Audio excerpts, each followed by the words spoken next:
commencé à parler. Dieu a commencé à parler. Il a dit que la lumière soit. Et la lumière fut. Et c'est comme ça que Dieu a commencé à créer le monde dans lequel nous vivons, la terre. La terre.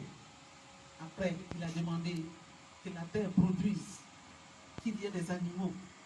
Et après, il s'est assis dit, faisons l'homme. Faisons l'homme à notre image. C'est-à-dire que toi et puis moi, Dieu s'est assis à un moment donné avec son conseil, avec Jésus-Christ et le Saint-Esprit. Il dit, on n'a qu'à créer l'homme. On n'a qu'à créer l'homme selon notre image, à notre ressemblance. Tu m'as entendu? C'est la parole.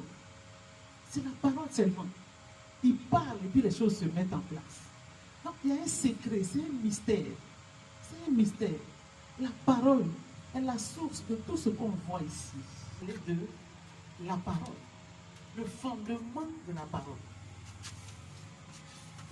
L'autorité de la parole.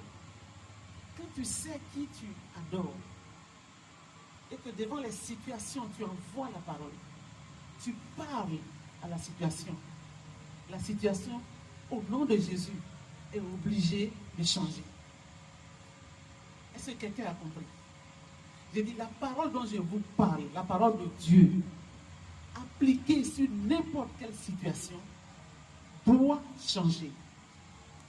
Parce que Dieu a parlé et les choses ont changé.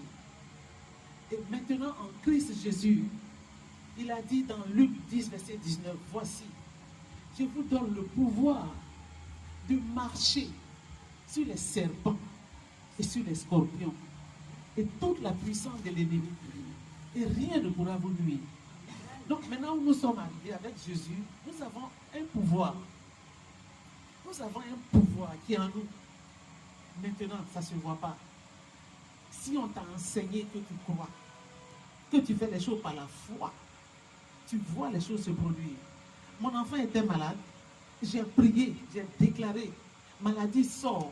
Et puis l'enfant s'est levé, il a commencé à manger. Tu viens d'exercer ce que je suis en train d'enseigner.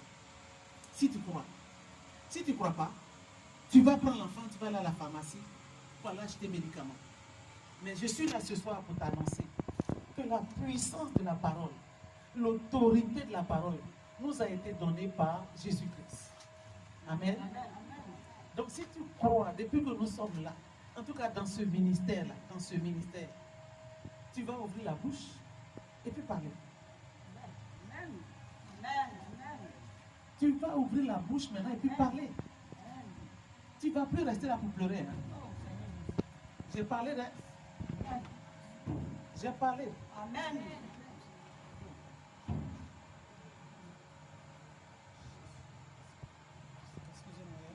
Dans la vie du chrétien, ce qui fait la force du chrétien, c'est la parole. S'il vous plaît, écoutez la parole qui sort. Celui qui comprend l'enseignement que je suis en train de donner ici, vraiment, pour que les sorciers aient raison de toi, ils vont se lever tôt. Hein? Quand la parole est en toi, Dieu dit quoi?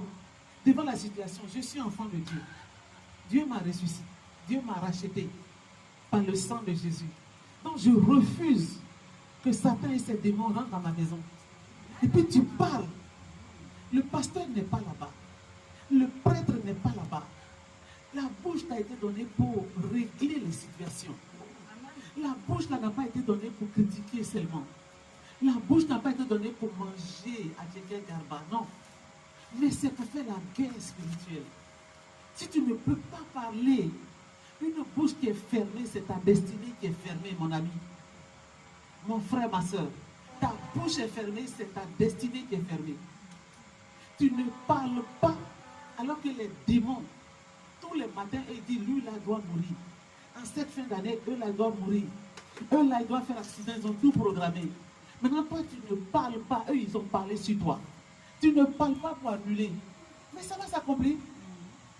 Ça va s'accomplir. Alléluia, jusqu'ici, tu as pourvu pour nous, Yahweh. Nous chantons